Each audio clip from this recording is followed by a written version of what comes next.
नमस्ते। BSCC second year अपना जो सब्जेक्ट है विद्यालय संस्कृति प्रबंधन और शिक्षक, इसके अंतर्गत आज का जो अपना टॉपिक है उसमें विद्यालय प्रबंधन के बारे में अध्ययन करेंगे। जो स्कूल मैनेजमेंट है उसके बारे में किस प्रकार अध्ययन है उसके बारे में अपन अध्ययन करेंगे। तो आज का अपना टॉपिक है विद्यालय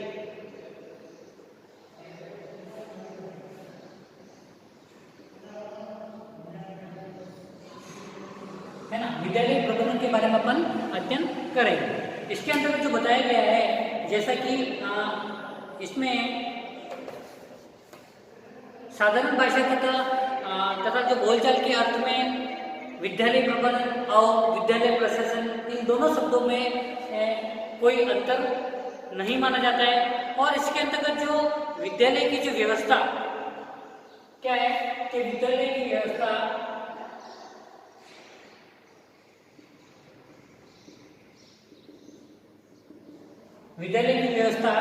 और अनुशासन का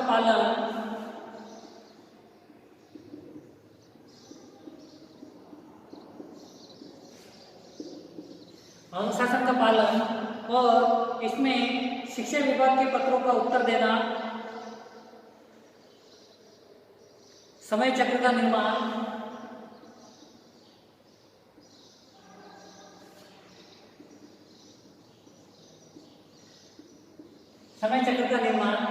और अध्यापकों को आदेश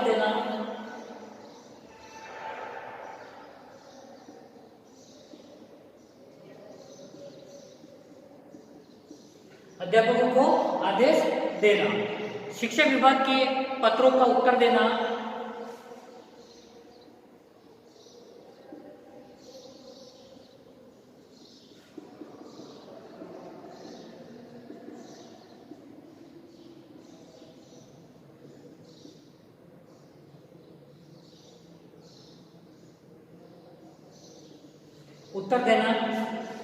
तथा विद्यालय के रिकॉर्डों को ठीक रखना, विद्यालय के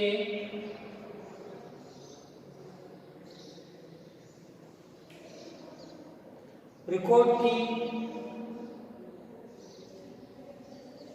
ठीक रखरखाव,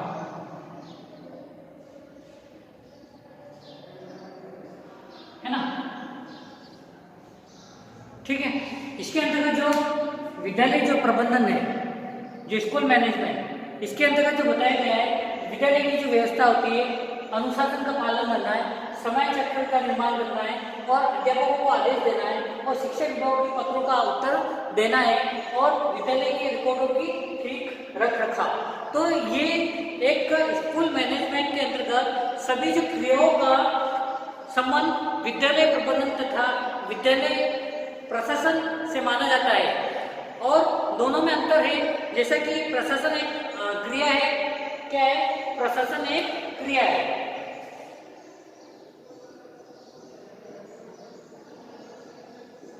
प्रशासन एक क्रिया है और प्रबंधन इसके अंतर्गत आने वाला एक सीमित कार्य। क्या है प्रबंधन? एक सीमित कार्य। ठीक है। प्रशासन एक व्यापक क्रिया है और प्रबंधन इसके अंतर्गत आने वाला एक सीमित कार्य है।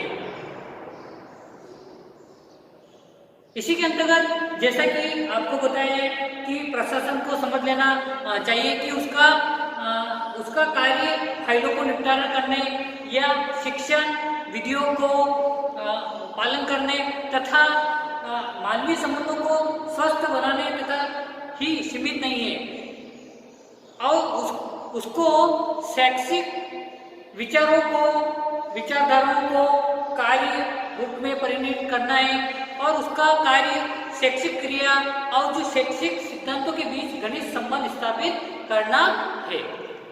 ठीक है। तो ये जो स्कूल मैनेजमेंट कहने का मतलब ये कि विद्यालय के अंतर्गत जो प्रबंधन होता है उसके अंतर्गत बहुत सारी किस प्रकार विद्यालय को चलाया जाता है।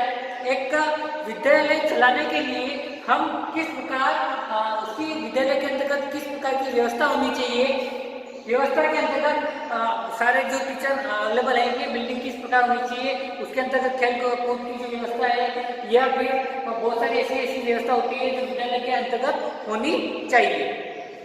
अनुशासन का पालन करना है विद्यालय के अंतर्गत। अनुशासन की पालना करना बहुत ही जरूरी है ताकि सारी कक्षा व्यवस्थित ढंग से चल पाए और किसी भी अनुशासन की हीनता न हो। फिर समय चक्र का निर्माण करना, विद्यालय के अंतर्गत स्कूल मैनेज के अंतर्गत समय विभाग चक्र बहुत ही जरूरी है कि ताकि हम इस चीज का मालूम कर सकते हैं कि इस चीज का सजेस्ट कर सकते हैं कि अपन को किस कक्षा में कौन सा सब्जेक्ट पढ़ाना है, जाना है या कौन टीचर का पीरियड है, तो उसके अंतर्गत अपन को जा सके। और उसके अलावा भी जैसे कि सब्जेक्ट की वाइज और किसी कारणवश अगर टीचर अगर नहीं आ पाता है तो उसका एडजस्टमेंट लगाया जाता है ताकि समय चक्र के माध्यम से वो उस जगह दूसरा टीचर जा सके और कक्षा वो पूर्ण रूप से चले, कोई दिक्कत और परेशानी का समस्या का समाधान निकल जाता है ना। तो अध्यापकों को आदेश देना, अब स्कूल मैनेजमेंट के अंतर्गत जो प्राचार्य महोदय होते हैं तो एक अध्यापकों को आदेश देना, यानी कि कोई भी कार्य हो, कोई भी किसी प्रकार का किस हिसाब से कार्य करना है या फिर कोई ऐसे कोई आदेश है तो उसको अध्यापकों को आदेश दिया जाता है ताकि ये कार्य किस प्रकार करना और किस हिसाब से होना चाहिए ताकि समस्या न पैदा हो। फिर शिक्षा विभागों के पत्रों का उत्तर देना, जो भी शिक्षा विभाग है तो जो भी पत्र आ रहे हैं कार्यालय के हिसाब से तो उसको वापस उसका चीज का जवाब देना बहुत ही जरूरी है। फिर विद्यालय के रिकॉर्डों की ठीक रख रखाव, अब विद्यालय के अंतर्गत बहुत सारे रिकॉर्ड होते हैं, उसको फाइल जो होती है बहुत सारे रिकॉर्ड इस प्रकार होते हैं तो उसको व्यवस्थित ढंग से रखा जाता है ताकि किसी भी समस्या आने पर उस रिकॉर्डों को टटोल सकते हैं और देख सकते हैं ताकि उस समस्या का समाधान हो सके। इसलिए विद्यालय प्रबंधन बहुत ही जरूरी है। इसके अंतर्गत विद्यालय जो स्कूल मैनेजमेंट के अंतर्गत बहुत सारी ऐसी गतिविधि है उसका पालन करना बहुत ही जरूरी है। तभी एक अच्छा विद्यालय तभी कहलाएगा कि उसके अंतर्गत सारी सुविधा उपलब्ध हो और सुविधा के हिसाब से सारा कार्य आसानी से मैनेज हो सके और सब काम आसानी से समय विभाग चक्र के माध्यम से पूर्ण हो जाए। तो इसीलिए विद्यालय प्रबंधन बहुत ही जरूरी है और इसके अंतर्गत जो एक इसकी व्यवस्था बनाए रखना, अनुशासन का पालन करना, समय चक्र का निर्माण करना, अध्यापकों को आदेश देना और शिक्षा विभाग के पत्रों का उत्तर देना और विद्यालय के रिकॉर्डों की ठीक रख रखाव के बारे में बताना। तो ये स्कूल मैनेजमेंट के बारे में अपन ने अध्ययन किया है। इसके अंतर्गत इसमें जैसा कि आपको बताया कि शिक्षा के प्राप्त उद्देश्य की पूर्ति करने के लिए समाज के जो विभिन्न वर्ग होते हैं और छात्र, अभिभावक और अध्यापकों का सहयोग प्राप्त करना होता है, तभी एक विद्यालय सही दिशा सही मार्ग पे चल पाता है। इनकी दिशा से ही सारे कार्य आसानी से हो पाते हैं और किसी बात की कोई समस्या पैदा नहीं होती है। इसलिए अभिभावक और अध्यापकों का सहयोग प्राप्त करना बहुत ही जरूरी है ताकि एक बालक किस दिशा में जा रहा है, किस प्रकार वो अध्ययन कर रहा है, आगे की स्थिति के हिसाब से वो किस प्रकार है, तो उसका सारा एक टीचर और अभिभावक के अंतर्गत जो उसको अच्छे से मैनेज कर पाते हैं ताकि किसी बात की कोई समस्या पैदा नहीं हो। और इसीलिए विद्यालय प्रबंधन बहुत ही जरूरी है ताकि जो भी उद्देश्य होता है उसकी पूर्ति पूर्ण कर पाता है ना। तो ये विद्यालय प्रबंधन एक प्रशासन एक मात्र अंग मात्र है जिसमें इतना अधिक महत्वपूर्ण अंग ये दोनों के अंतर बताना ठीक नहीं होता है। तो ये मैंने आपको बता दिया।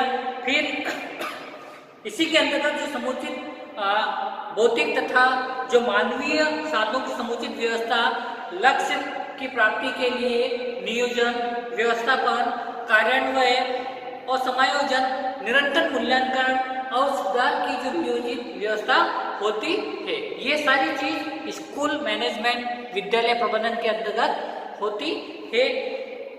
इसीलिए फाइलों को निपटारा करने या शिक्षण विधियों को पालन करने तथा जो मानवीय संबंधों का स्वस्थ बनाने तथा सीमित नहीं है और उसको शैक्षिक विचारधाराओं को कार्य रूप में परिणित करना है और शैक्षिक जो क्रिया और शैक्षिक सिद्धांतों के बीच गणित संबंधित स्थापित करना। ठीक है, तो ये विद्यालय प्रबंधन के बारे में अपन अध्ययन किया। आज के लिए इतना ही काफी है। कक्षा को उसको व्यवस्थित बनाने के लिए और ध्यान से सुनने के लिए आपको बहुत बहुत धन्यवाद।